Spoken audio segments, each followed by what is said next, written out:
Thank you very much, esteemed colleagues, ladies and gentlemen. I want to say good morning to you all. I'd like to welcome you all to the United Nations office at Nairobi and the United Nations headquarters in Africa and the Global South. I'd like to thank UN Women, East and Southern African Regional Office for organizing the Knowledge Fair on accelerating progress towards gender equality and women empowerment through knowledge management.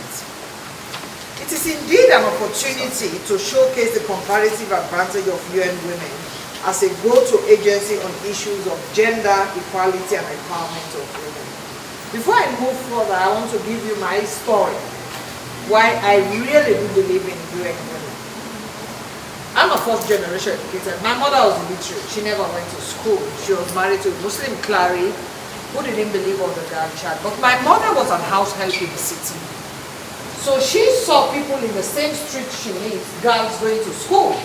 And she saw the gap between her and these friends. She made a commitment that if she has a child, she will educate that child. It turned out she only had one daughter. She ended up marrying to a Muslim cleric who didn't believe in child education. By the time I was 12 years old, my mother enrolled me, sacrificed. They were living in the village, running after mining. So she rented a one room in the city and got my aunt to be there so my aunt can take me to school. She got fed up because there were so many complaints and problems. She decided to leave and she came to the city, to the big town, and said, I'll sit there to my daughter. My father was very angry. So eventually he had to ask my mom to make a choice. Since you want to educate your child, she needs to get married. She's a woman. She will have children. My mother said, no, my father kicked us out. He just abandoned us, went and found another wife because my mother couldn't have a son. My mother took me and went to the village. My mother insisted and she said to me, poverty is, I tell people, nobody can tell me the pain of poverty, the humiliation of poverty. I went to, by the time I was in 12th grade, my mother couldn't pay school fees for me. My principal, from 5 to 10th grade, had to make a special request to the government because my mother was completely broke. So they had to give me an exemption so I could finish school.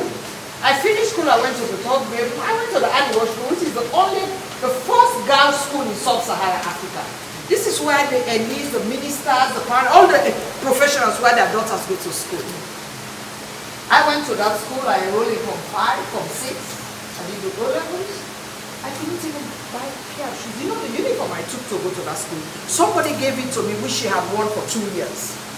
But I put that uniform with pride, because the fact that I was able to go to that school meant a lot to me. Another friend gave me a pair of shoes, because my mother couldn't buy it. I couldn't go to the village.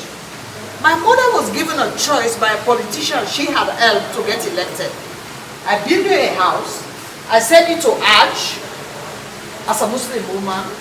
You tell me which of the two. My mother said none of the two works. I have a daughter.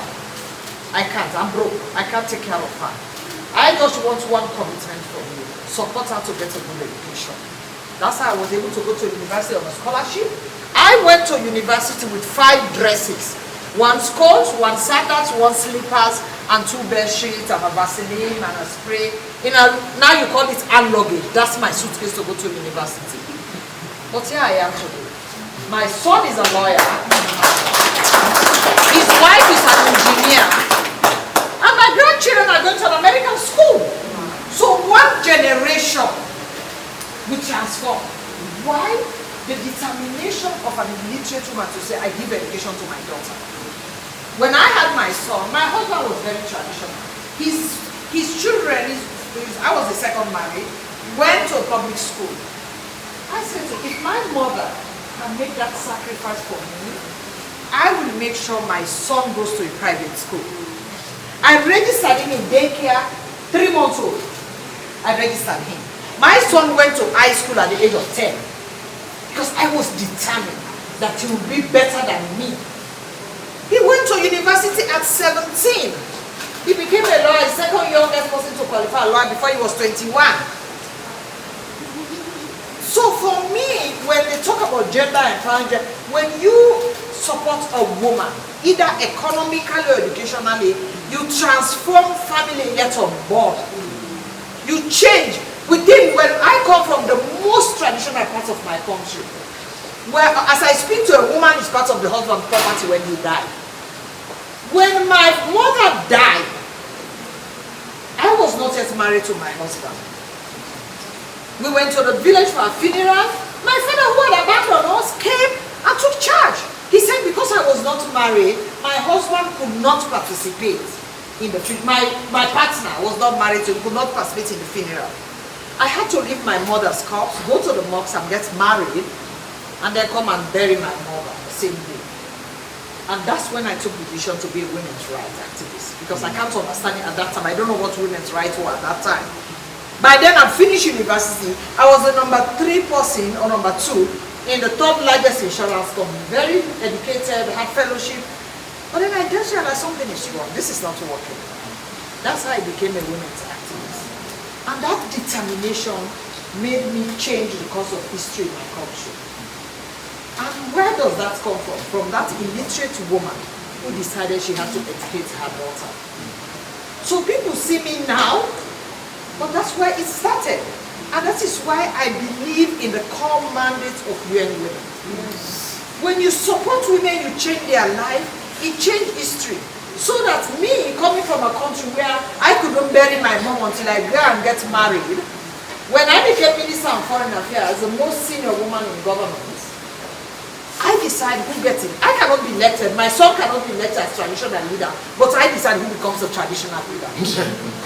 And becomes the most powerful person in a community that does not recognize women.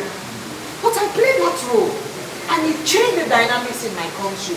So for me, the thing that UN Women is doing basically tells me that's where the future is. Yes. We have to support our women.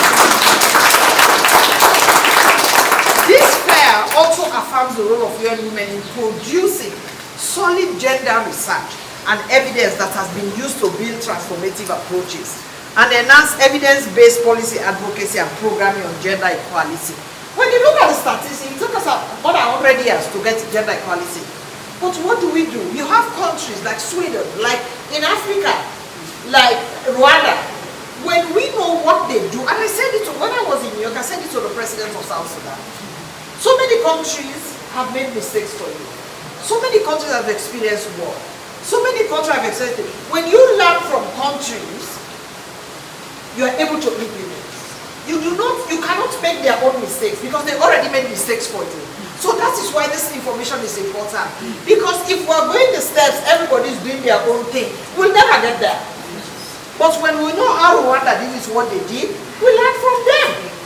You know, when I was foreign minister, you know, I sourced out the foreign ministers, the one in Morocco, and as a foreign minister, I took over when my country was just recovering from war. We were broke. And if I'm going to depend on the IMF and the World Bank and everything, we'll never get money on time. So I had to go to the Middle East. And I said, how do I do it? I talked to my colleague in Morocco, and he said, come. He sat me down. He educated me on Saudi, on UAE, on Qatar, on this and that and that. Then I said, oh, so how do I approach it? I said, not me. Go to the Egyptian. I called my colleague from Egypt. I sat down with him. I don't have embassies in this place. I don't know what I said, I need your help. He supported me. He sent me to these countries. He got his ambassador to make the appointment for me, to host me, and I got all the money. That is what this is saying. So when you have this research, this document, the other countries don't need to go through the long process. They can learn from what, most important, they can learn from the mistake. I can tell you now as I sit in this position, I know what is it that I could have been better as Minister of Foreign Affairs. But it's too late. But then what I do, I mentor other foreign ministers. I tell them, don't do this. If you do this, this is why it will end. So those foreign ministers do better than I did. But they deliver. So their journey is shorter. That is what this is all about. Is that you make sure other people, you give them opportunity to perform better. I'm happy that UN Women Knowledge Product and Initiative continue to attract wider partnership and network, not only within the civil society, but also within the UN family. Development partners, member states, academia, research think tanks, private sector, media, and women of Africa and this region in general. I therefore encourage you to seek partnership with UN Women on your gender-related studies. They are the specialist agency. They work in all countries. They learn everybody's mistake. They watch people. They work with them. To ensure that solid, gender responsive and address the needs of women and girls while ensuring that voices of those women and girls are captured and that their needs and aspirations are addressed through policy, advocacy and programming. I tell you, I don't care whether you go to Harvard University or you go to Oxford. Nobody can teach me what poverty is. I slept on an empty stomach. I know what it means for your mother to look at you. There is food somebody's giving you. My mother said you can't eat that food. And I look at God and smile. I said, I'm okay. When I know I'm hungry. But that's what it means. I understood what it means to go to bed on an empty stomach. I understand and experience what it means to be the poorest girl in class. I understand the humiliation of poverty. You don't have a voice. The way people treat you, you're nobody. They make decisions for you without asking you. That's why getting involved with the people, talking to them, you hear their own voices. You represent them because whatever they do, it reflects. And I tell people, when I work with countries, everybody asks me, how is it that you get along with so many people, so many government?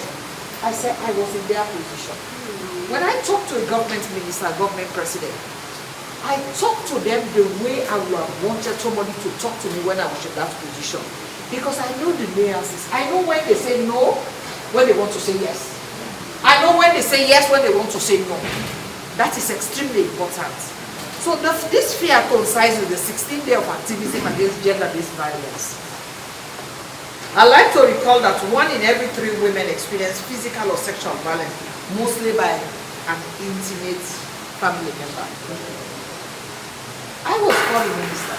I was the most senior woman in my country. I was the most powerful woman in my country. It was at this time I was going through violence. I suffered. It affected me. And I know what it means. I was going through a broken marriage. At the same time, I was the most senior woman. And the colleagues were thinking, why is she so powerful? So I was being attacked on that angle. Then I was running a dysfunctional ministry. How do I get it straightened? That's our job. So when I talk about violence against women, I know what it means. As a foreign minister, I cried. I went to my president. I said, I can't take it. He said, you can't leave. Because if you leave people, you come from a very traditional community. People will think you have become powerful, so you want to abandon your husband. I stuck there. I suffered with my son. And as a woman, I made a decision. I have to go through this for my son. It was my son at university who said to me, Mommy, it's okay, you can leave now. That's what I left. So I understand when you talk about violence against women, especially in the home, and it comes from people who have a problem. That's the reality. So don't think that no country, no community, no region, no continent has a monopoly over violence against women. It happens across. It doesn't matter your level. You can't be a clerk. But it happened to me when I was Minister of Foreign Affairs, the most senior woman. I was going through that. So it doesn't matter where you find yourself. We are all the same with all experiences. Violence against women and girls is a human rights violation. I believe in that. And the immediate and long-term physical, sexual, and mental consequences for women and girls can be devastating, including death. I can tell you, I went through it, I experienced it, and I know the devastating consequences. But I fought it back. I just realized I can't allow it to happen. Violence negatively affects women's general well-being and prevents women from fully participating in society. I tell you, I had mental breakdown twice. I ended up in hospital. It was too much. I couldn't handle it. I couldn't talk. I didn't have anybody to talk to. I ended up in hospital twice. Because so I understand the consequence and the effect. It also impacts their families, their community, and the country at large. I can still remember when my son said to me, Mom, I don't think I can take it anymore. If I'm not be careful, I'll commit suicide. I said, no. I stood up as a woman and fought it. So I know how it affects you as a woman. I also know how it affects the children, the families. And I've dealt with people who say, I can't leave this because my family will not allow me. Because the family believe you have to stay in. I've dealt with it around the world with women. It has tremendous cost, from greater strains on healthcare to legal expenses and losses in productivity. I can tell you today I'm diabetic and high blood pressure. It all started from there.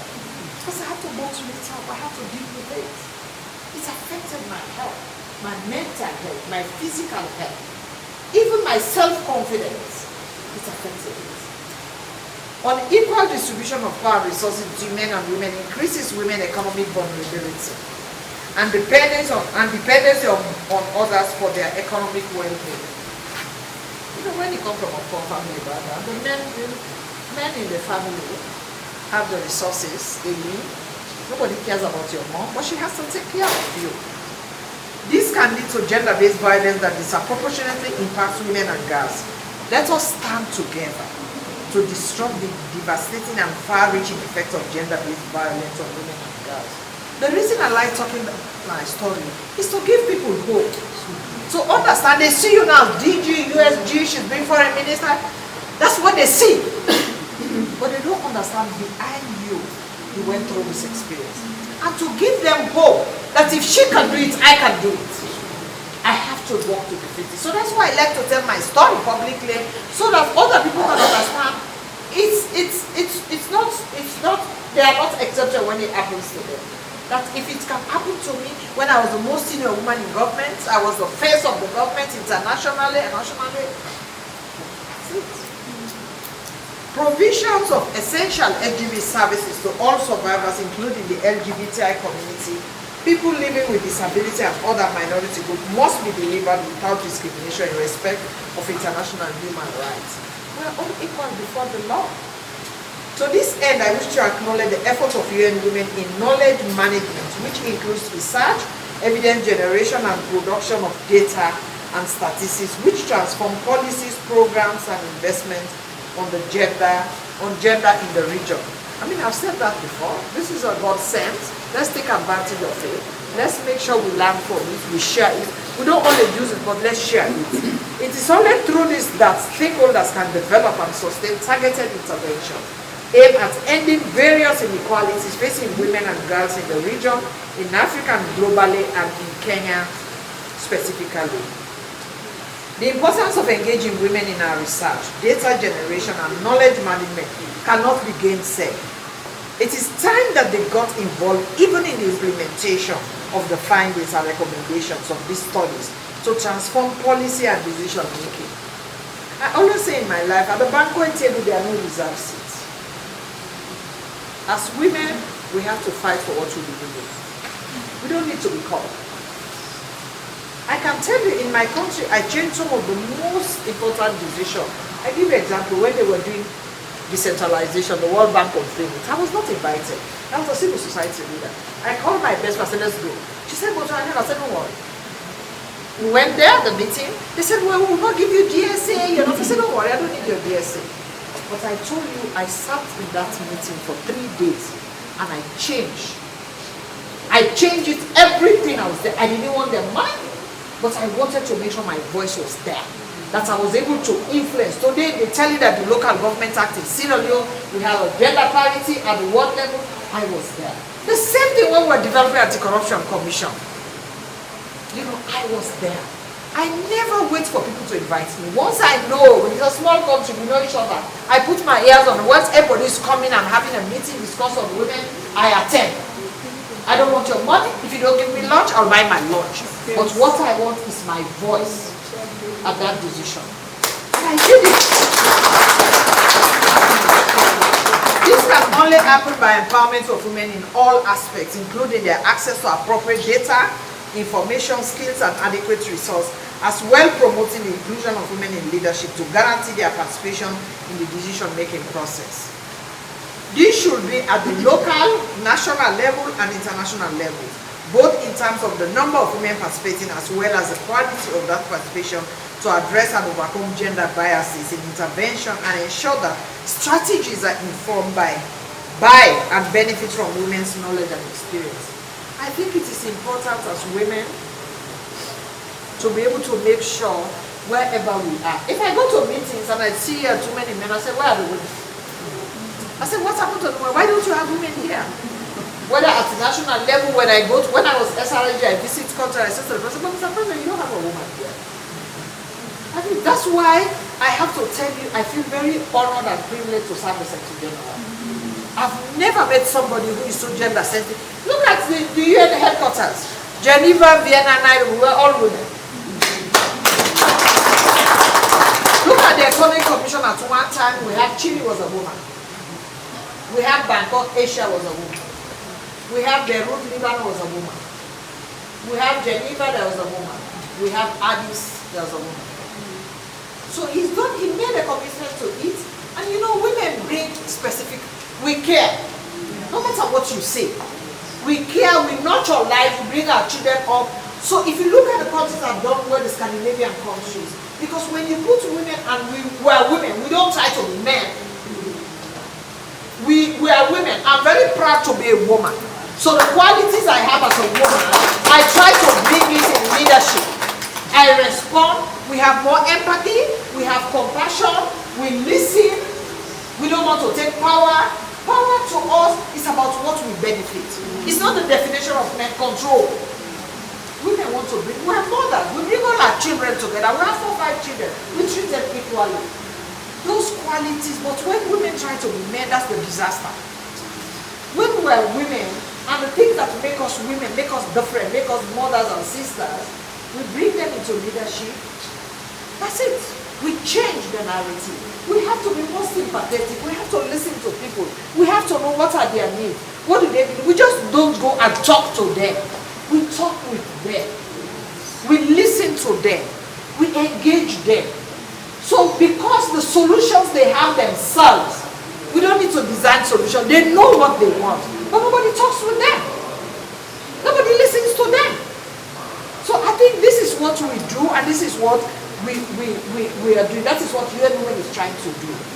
It is also important to enhance women access to new technologies, as knowledge and training are part of the coping mechanism in the context of ending violence against women, as well as other gender-related threats to help secure their livelihood and reduce risk of being further impoverished. When COVID came, we found out that domestic violence increased 40%. Even with UN, some of the women spoke to me, UN women staff. You know what I said to them? I gave them my number. I said, I'm putting my phone by my pillow.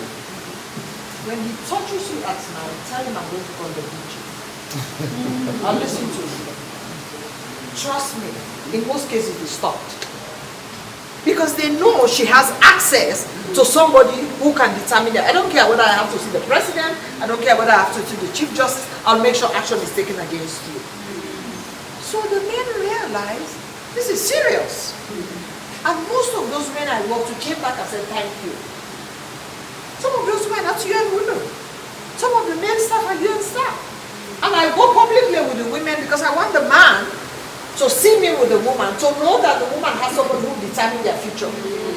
So I take this woman to tea break, coffee break. I go around the place and the husband, the next day he goes to the supermarket and buy a lot of provisions. So tell her, please don't tell her what I'm doing. That's, you see, so in those informal ways, that's how we respond to women. We support each other. We should be there for each other.